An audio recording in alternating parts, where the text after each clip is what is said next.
অবশ্যই রাগ তো সবার মনে আছে, রাগ, ক্ষোভ, দুঃখ সবটা আছে। মানে এটা তো একটা সাংঘাতিক ঘটনা, এবং এরকম ঘটনা হয়তো আরো ঘটেছে, আরো কত ঘটেছে আমরা জানিও না। তো এটা তো একটা জায়গাতে আমাদের জানতে হবে। আমরা তো প্রশ্ন করেছি, আমাদের তো প্রচুর প্রশ্ন আছে, সেই প্রশ্নের উত্তর কে দেবে? অনেক প্রশ্ন। এই যে কাণ্ডটা ঘটেছে আরজি করে, এটা কাণ্ড বলবো না, এটা একটা পৈশাচিক, একটা অত্যন্ত হিনিয়াস একটা ঘটনা, যেটা এরকম আমরা যেখানে বলি আমরা সবাই এগিয়ে গিয়েছি, প্রজন্ম এগিয়ে গিয়েছে, এটা কি মনে হয় প্রজন্ম এগিয়ে গিয়েছে? এইভাবে যদি চলতে থাকে তাহলে তো এই পৃথিবীটা এমনি ধ্বংস হয়ে যাবে। মানুষের বিশ্বাস, আত্মবিশ্বাস, মানুষের প্রত্যয়, মানুষের কর্মক্ষমতা, মানুষের মর্যাদা সব তো ভবিষ্যৎ হয়ে যাচ্ছে। ঠিক আছে, মানুষের এভাবে তো মানুষের মুখ বন্ধ করা যাবে না। সবাই তো ক্ষোভে পেটে পড়ছে। আমাদের উত্তরগুলো দিন। সুপ্রিম কোর্ট তো নিজেই বলছে যে আমরা দেখিনি এরকম, 30 বছরের অভিজ্ঞতা এরকম কেস দেখিনি। সুপ্রিম কোর্ট পর্যন্ত বলছে, এরপরে আর কেন?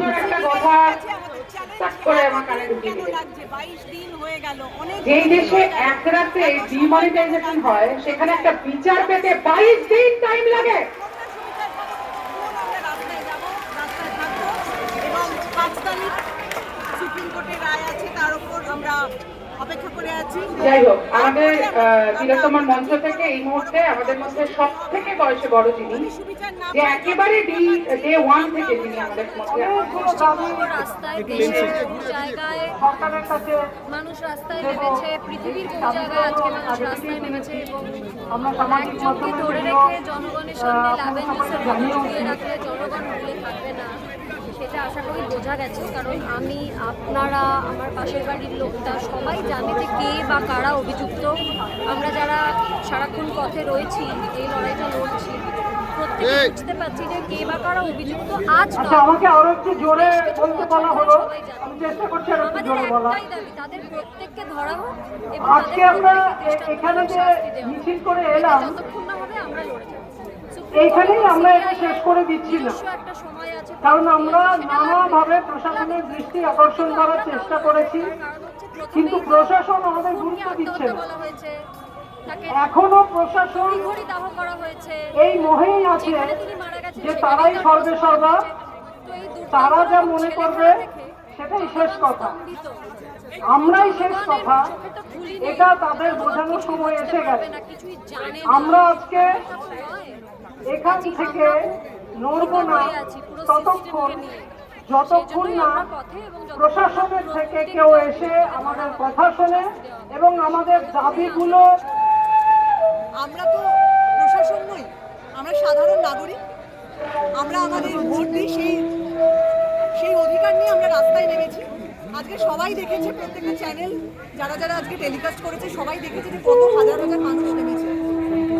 এই মানুষের ঢল রাস্তায় যতদিন থাকবে যতদিন না পর্যন্ত আমরা কোনো বিচার পাবো।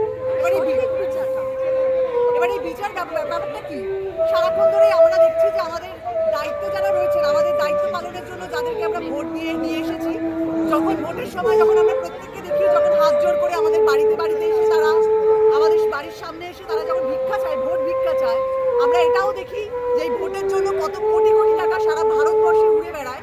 সেগুলো আমাদেরই টাকা, আমাদেরই ট্যাক্সের টাকা দিয়ে তারা সমস্ত কিছু ভোট, আমরা তাদেরকে ভোট দিয়ে নিয়ে আসি। কিন্তু আমাদের প্রত্যেকটা জায়গায় আজকে 14 তারিখ রাত থেকে যত জায়গাতে আজকে এত বড় বড় মিছিল হয়েছে, সাধারণ মানুষের মিছিল হয়েছে, কোনো রাজনৈতিক পতাকা বাদ দিয়ে, কিন্তু আজ পর্যন্ত আমরা প্রশাসনকে দেখিনি সেই দাবিগুলো নিয়ে বসতে। আমরা দেখেছি যে প্রশাসনের তরফ থেকে একদল লোক তারা আমাদেরকে একটা চকলেট ধরানোর মতো করে, বাচ্চারা যখন কাঁদে তখন হাতে আমরা একটা লজেন্স ধরিয়ে দিই, সেই লজেন্স ধরানোর মতো করে আমাদেরকে কিছু নিয়ম ধরিয়ে দিয়েছে। তার মধ্যে অন্যতম হচ্ছে যে আমরা রাত্রিবেলায় যাতে কোনো রকম কাজ না করতে পারি, সেই নিয়মে লেখা আছে যে মেয়েদের রাত্রিবেলায় কাজ থেকে বিরত থাকতে হবে যতটা সম্ভব। এটা কোনোদিন একটা কোনো সুষ্ঠু জায়গায়, কোনো সভ্য সমাজে এটা হতে পারে না। আমরা বারবার করে আর কত হাজার বছর ধরে চিৎকার করে আমরা সমান অধিকার পাবো আমরা জানি না, আমরা সেই নিয়ে নেমেছি। আরেকটা হচ্ছে যে দুর্নীতি আমাদের এমন মজ্জায় ঢুকে গেছে, আমাদের সবার প্রথমে আগে ঘুষ দেওয়া বন্ধ করতে হবে, আর যে ঘুষ দিচ্ছে তাকে চুলের মুঠি ধরে সবার সামনে আনতে হবে। এই কালকে রবীন্দ্র ভারতীর একটা অনুষ্ঠান ছিল, সেই বাচ্চা ছেলেমেয়েরাও রাস্তায় নেমেছিল, সেখানে একটা সিভিক ভলেন্টিয়ার মদ খেয়ে দুজন, আরেকজন সাহস কি করে পায়? তারা আমাদের দায়িত্বে রয়েছে। পুলিশ যদি মদ খেয়ে রাস্তায় থাকে, এবার বলবেন অনেক পুলিশের, আমরা সব পুলিশের কথা বলছি না, কিন্তু পুলিশের মাথা যদি ভুল থাকে তাহলে তো নিচের লোকেরাও বরাবরই ভুলটা করবে। তারা তো নিজেদেরকে সেফ সাইডে থাকতে হবে। তারা সবার কাছে হাসির পাত্র হচ্ছে, এটা হয়তো তারা নিজেরা বুঝতে পারছে না। ক্ষমতা যখন মানুষকে প্রচন্ডভাবে আঁকড়ে ধরে, তখন তারা বুঝতে পারে না যে কিভাবে সাধারণ মানুষেরাই তাদেরকে তো নিয়ে এসেছিল। আমি কোনো দলের হয়ে কথা বলবো না, কোনো দলের হয়ে কথা বলার একটা জায়গা নেই। আমরা শুধু দেখেছি যারা শাসক, তারা যখনই আসে, তারা ক্ষমতাতে আসে, তারা প্রত্যেকে শোষকের সাধারণ মানুষকে শোষণ করে। এইটা থেকে আমাদের নিস্তার চাই। আমাদের অনেকটা সময় আমরা পেরিয়ে আজকে এখানে এসে প্রতিবাদ করছি। আমরা পরবর্তী প্রজন্মের জন্য একটা সুস্থ ভারতবর্ষ দাবি করছি, যেখানে দুর্নীতিমুক্ত একটা ভারতবর্ষের দাবি করছি। এই থ্রেড কালচার, এই রেপ কালচারের মুক্ত আমরা এই ভারতবর্ষ চাই। আর সেটা কিভাবে হবে? তারা এসে আমাদেরকে নিয়ম তৈরি করে দিন, আমরা কথা বলবো। আমি তো চাই একটা নাগরিক সমাজ তৈরি হোক। নাগরিকটা বরাবর আমরা নিজেদেরকে খুব ছোট মনে করি। আমরা ভাবি আমাদের তো কিছু বলার থাকতে পারে না, আমাদের কোনো দাবি দেওয়া থাকতে পারে না। আমাদের কি আছে? আমরা তো মধ্যবিত্ত একটা মানুষ, আমাদের মাস গেলে 15,000 20,000 টাকা একটা ইনকাম। আমি কি করবো? কিন্তু সাধারণ মানুষদের বুঝতে হবে তারাই সব কিছু, আমরাই সব কিছু। কোনো রাজনৈতিক দল কিছু নয়। যেই দল আসুক না কেন, আজকে এ আসবে, কালকে বি আসবে, পরশু সি আসবে, কিন্তু আমাদের নিয়মকে আমাদেরকে ঠিক করতে হবে যে কোনো নিয়ম যেই দলই আসুক না কেন সেই নিয়ম যাতে না ভাবে। দুঃখজনক 23 দিন হয়ে গেল। আমি আমার জন্য আমি বলে কথা বলতে চাই না। এখানে আমি সাধারণ মানুষ হয়ে এসেছি, একজন মা হয়ে এসেছি, একজন মেয়ে হয়ে এসেছি। প্রতিনিয়ত আমাদের যে ভয় নিয়ে থাকতে হয়, আমরা নিজেদের লড়াইয়ের জন্য এসেছি, তোমার জন্য লড়াই করতে এসেছি। যারা আজকে এসে পৌঁছতে পারেনি তাদের ভাবে লড়াইটাও করতে এসেছি। এই প্রিন্সিপালকে এখনো কেন অ্যারেস্ট করা হলো না? আর এই প্রিন্সিপাল এত কি করে তার কাছে এত ক্ষমতা থাকতে পারে, বা সে এমন কি তথ্য জানে যে এতজন মানুষ, এতজন জনসাধারণের কথায় কান না দিয়ে শুধু ওই একজন ব্যক্তিকে বাঁচানোর জন্য প্রশাসন, পুলিশ, সরকার, মানে কেন্দ্রীয় রাজ্য, এতজন লয়ার দল, 21 জন সবাই লড়াই করছে যাতে ওই একজন মানুষকে বাঁচানো যায়। সেই মানুষ কি এমন তথ্য জানে তাকে বাঁচানোর জন্য এত কিছু কাণ্ড করছে? আর একটা এরকম নির্মম একটা রেপ কেস, একটা এরকম নির্মম একটা মার্ডার, সেটার যদি জবাব সরকার না দিতে পারে। আর আমি সোশ্যাল মিডিয়ায় আমরা সারাক্ষণ দেখছি যে আমাদের সরকারের পক্ষ থেকে যারা কথা বলছে, তারা নানানভাবে সোশ্যাল মিডিয়ায় বলছে বা বিভিন্ন নিউজ চ্যানেলে গিয়ে বলছে যে বিচার তো পেয়ে গেছি আমরা, কারণ ওই একজন লোককে ধরা হয়েছে। যেটা কি ধর্ষণ? জনসাধারণ তো বোকা নয়। যদি আমাদের মাথায় ওইটুকু বুদ্ধি থাকে বা অতটা বিবেচনা আমাদের মধ্যে থাকে যে আমরা সেগুলো সব প্রয়োগ করে ঠিক দলকে সরকার হিসেবে নিয়োগ করতে পারি। আমরা ভোটের সময় আমাদের মাথায় সমস্ত বুদ্ধি থাকে, আর এখন বিচার চাওয়ার সময় জনসাধারণকে বোকা কেন ভাবা? আমরা কেউ মানতে রাজি নই যে ওই একটা ধর্ষক, যাকে সরকার বলছে ধর্ষক, সে একা এই কাণ্ডটা ঘটিয়েছে। আমাদের বিশ্বাস একজনের থেকে আর বিশ্বাস না, আমরা জানি যে এটার মধ্যে একজন একাধিক ধর্ষক জড়িয়ে আছে এবং অনেক বড় বড় কর্মকর্তারা জড়িয়ে আছে, যাদেরকে বাঁচানোর জন্য এত উদ্যোগ।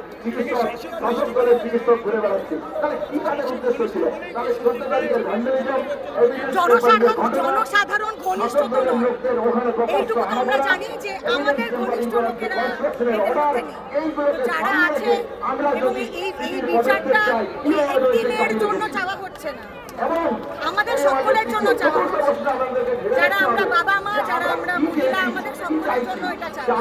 কারণ আমরা ছোট থেকে শুনে এসেছি বা শুনতে শুনতে বড় হয়েছি যে সরকারি কর্মক্ষেত্র, সরকারি হাসপাতাল, সরকারি অফিসগুলো হচ্ছে সবচেয়ে সেফ। প্রাইভেট ফার্মে চাকরি করার কি দরকার? সবার লক্ষ্য থাকে সরকারি জায়গায় চাকরি করা। আরজি করতে তো একটা সরকারি হাসপাতাল, এটা তো প্রাইভেট হাসপাতাল নয়। একটা সরকারি জায়গায় যদি রক্ষকরাই আমাদেরকে ছিঁড়ে চিবিয়ে, আমাদের মানে কি বলবো, ছিঁড়ে করে আমাদের যদি মেরে ফেলতে পারে, তাহলে সাধারণ মানুষ যাবে।